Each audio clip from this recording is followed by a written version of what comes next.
Bonjour, vous vous posez sans doute la question de savoir comment faire pour préparer la peau et surtout entretenir un maquillage permanent. Parce que bien entendu, sa réussite ne dépend pas que du pigment et de votre technique.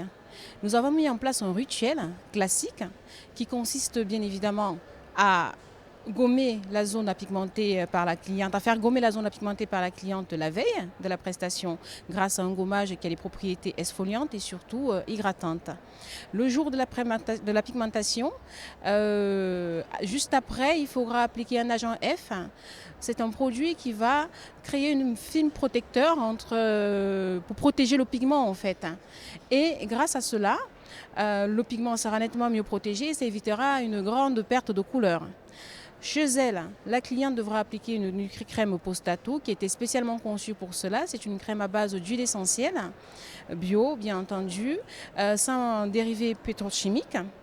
Et pour nettoyer la zone pigmentée, il y a une mousse nettoyante également qui a été conçue spécialement pour cela.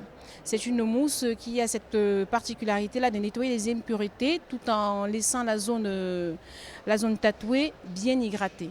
Au-delà de tout cela, il convient bien évidemment, lorsque vous rencontrez votre cliente pour la première fois, de s'enquérir de ses habitudes de vie, son état de santé, la qualité de ses soins, donc les rituels qu'elle a l'habitude de faire.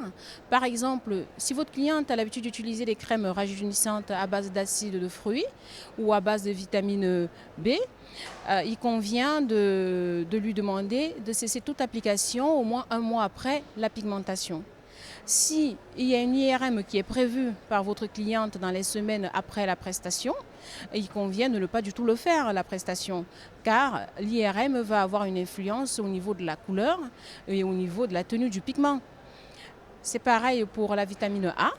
Si votre cliente prend un traitement à base de vitamine A, il vaut mieux éviter toute pigmentation pendant le traitement et surtout attendre 2 à 3 mois après la fin de son traitement pour pouvoir la pigmenter, car la vitamine A a cette particularité-là d'assécher et surtout de fragiliser la peau. Donc, un questionnaire de santé à remplir bien avant la pigmentation, c'est vraiment nécessaire, vu que si elle a également de l'herpès, il faudra prendre un traitement pour. Un traitement prescrit par son médecin à base de comprimés, bien entendu, à suivre 2 jours avant et jusqu'à 3 ou 5 jours après. Donc n'hésitez pas, un questionnaire de santé à remplir, c'est super important pour vous enquérir de l'état de santé de votre cliente. Ensuite, des soins pré et post-tattoo de la gamme Sublimink seront parfaits pour votre maquillage permanent. Merci.